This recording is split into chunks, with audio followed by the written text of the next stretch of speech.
So I just wanted to take a moment and welcome you to Art History 2. I'm your professor. I am Jennifer Evans. You can see me here in front of an art exhibition. I'm standing in front of a photo at the Metropolitan Museum of Art in New York City. I just wanted to take the time to tell you a little bit about myself. I have a master's degree from Kent State University, and my specialty is actually African art. It's contemporary African art. But I've taught art history 1 and 2 now for about 10 years. So I love art. I love art history, and I'm very passionate about education and teaching you about the world of art. I suppose in a little bit different light than what you've seen art or museums before. So I just wanted to go over your syllabus with you. Usually in a face-to-face class, we get to sit down and kind of talk about what is expected out of the class. So I'm going to do that with you in the syllabus here. Here you can see all of the basic course information, but in the first paragraph, I want to point out to you my telephone number. I do not have office hours on the Geauga campus, but I do have office hours via phone. You can always reach me by texting me. You can always reach me by email as well. My email link is there for you. I would tell you if it's a time-sensitive matter and you really need an answer, just pick up the phone and call. You can text me as well. If it's a longer conversation, I'll ask if I can call you or you can call me at a convenient time. Don't feel bad about bugging me. My phone number is in the syllabus because I want you to use it. So what are you going to learn in this class? Successful students in this class will understand the major stylistic and time period categories of the history of art. You'll be able to recognize certain artists' handiwork, and you'll learn the locations of their general relationships in the Western world. You'll learn to identify the approximate time period of a work of art, and you'll learn to be able to interpret the potential metaphorical and symbolic work or content of the artwork. I would say that you learn more about symbolism in the first half. In the second half, you learn more about the content and how to interpret that. You'll also learn how to be aware of the role of art and architecture in your daily life. You should be able to go to a museum and have it be a completely different experience since taking this class. So some tools you'll need in order to be successful in this class: a textbook. Many of my students ask me on an ongoing basis, do I really have to have that textbook? The answer is yes. You have to have the textbook because you have to be able to use it to pick out a work of art in the textbook for the exams. That's the bare minimum you're going to use the textbook for. The maximum, you will read every single chapter in this textbook to understand the art and the art history. With that being said, I will tell you that I don't expect you to read word for word every chapter in the textbook. Instead, I ask you to look at the textbook as a way to fill in the gaps for anything that you don't understand. If there's something that we went over in lecture that you kind of feel like we went through quickly or you're not quite comprehending, I suggest that you open your textbook to that section and kind of read through it and get a better understanding or background in it. Additionally, if there's something in lecture that you don't understand, you can always give me a call. So your options here are one of these 2 hardback books. One of them is hardback, the other one is paperback, or an online textbook, which I'll show you in a minute. The advantage of the desk reference copy, I think, is because you can sort of see how the art is laid out in a chronological order. Sometimes I think that that's a disadvantage in that you begin to start looking at the artwork as if it didn't happen before or after a certain date. For art history, that's not always true. Many periods of art history happen simultaneously.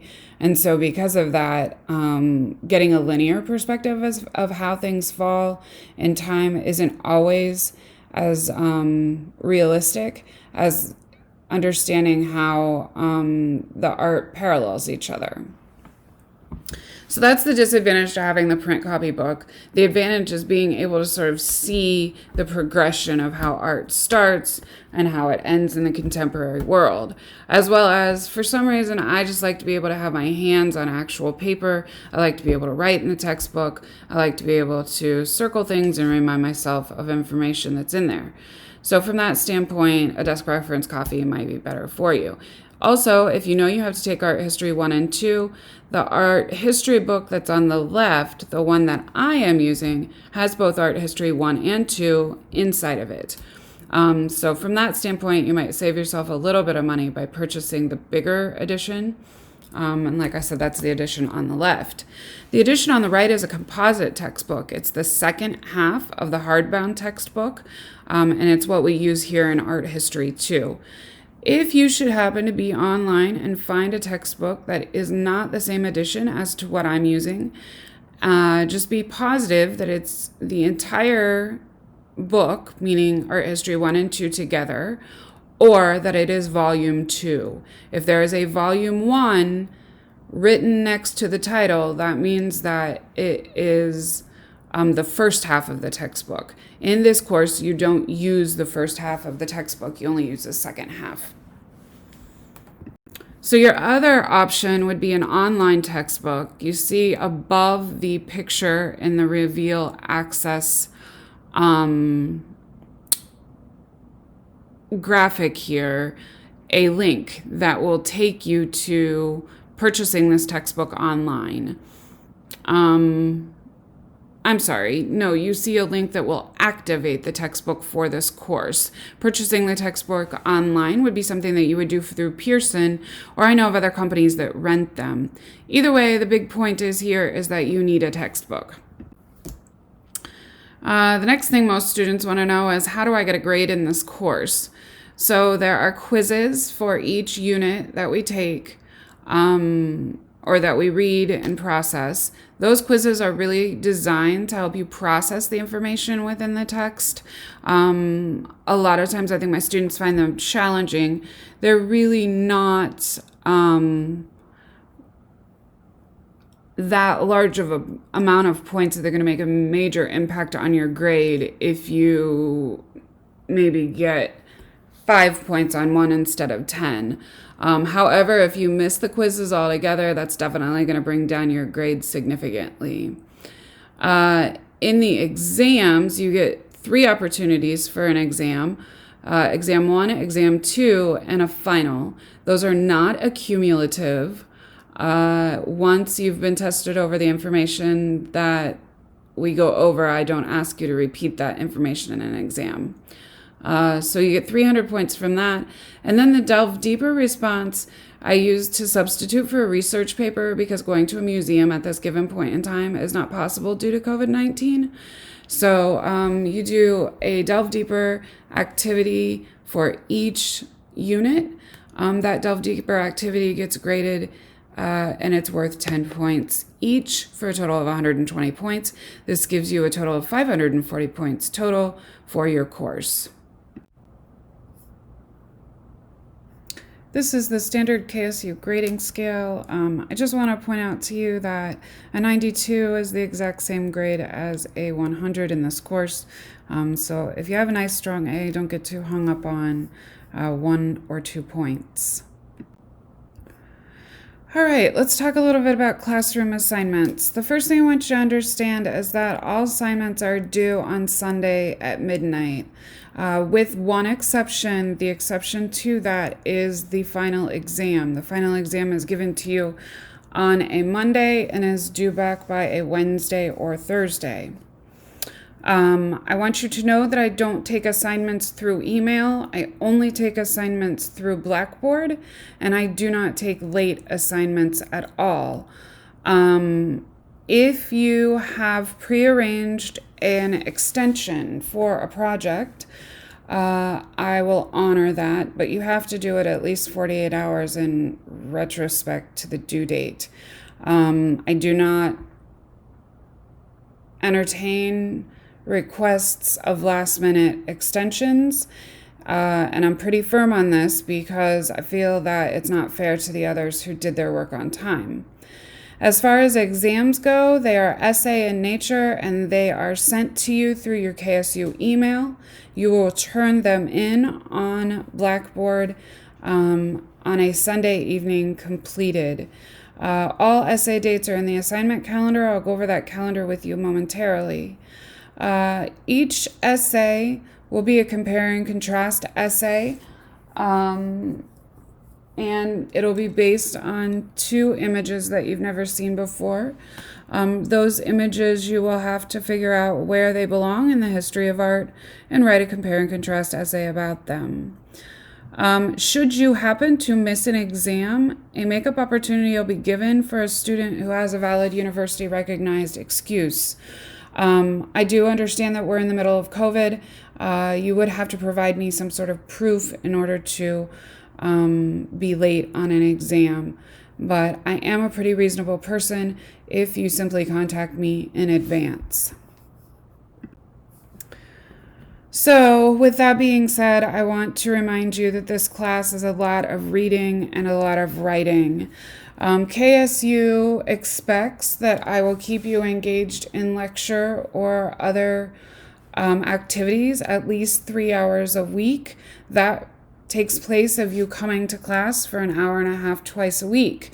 Additionally, you're expected to do at least 4 hours of homework, meaning 4 hours of reading and 4 hours of a combination of reading and writing in this class. So this is a warning that this class is quite a bit of reading and writing. You don't have to read the textbook word for word, but you do have a lot of PowerPoint lectures to listen to and notes to take. So in class policies, I ask that you show courtesy to one another and to me when speaking to me. If English happens to be a second language for you, please make me aware so that I can keep that in mind when you're writing your essays. Please take substantial notes during each PowerPoint presentation. They're going to help you in the exam. And you can refer to the PowerPoint presentations until I release the exam.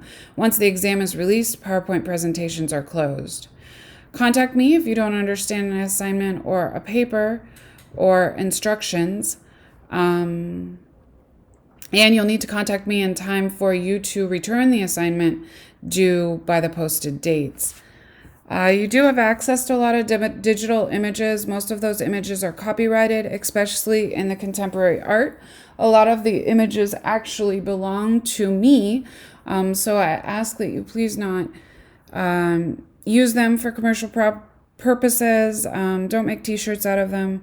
Don't use my intellectual property rights without contacting me first for permission.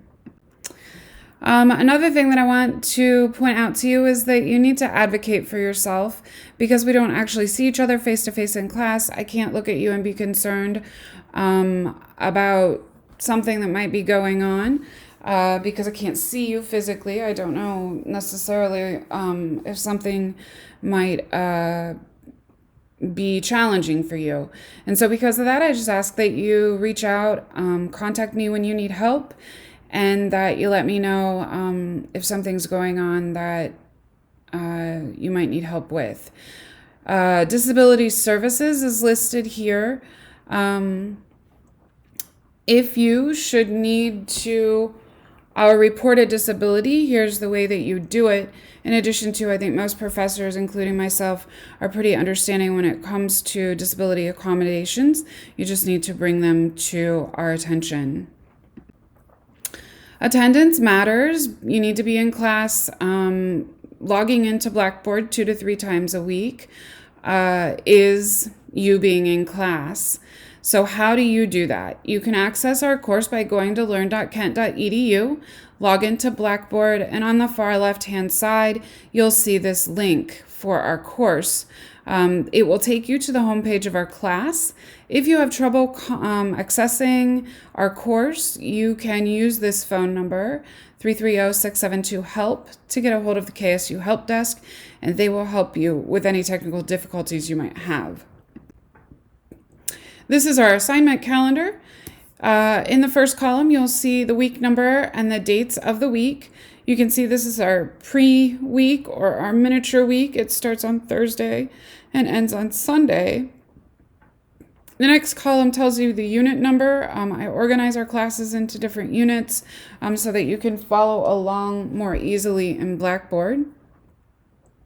It tells you what's due for the week. For example, in the first week, you have a Delve Deeper assignment due. But other than that, and a quiz, you have to take a quiz. And that's due on Sunday the 6th at midnight.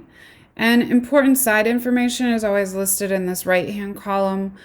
For example, here, September 2nd is the last day to register for courses. You'll also find add drop dates and things like that in the assignment calendar. The assignment calendar is really your Bible for knowing what's going on in this class. So I would remind you to always refer to the assignment calendar so that you have up-to-date information on the course.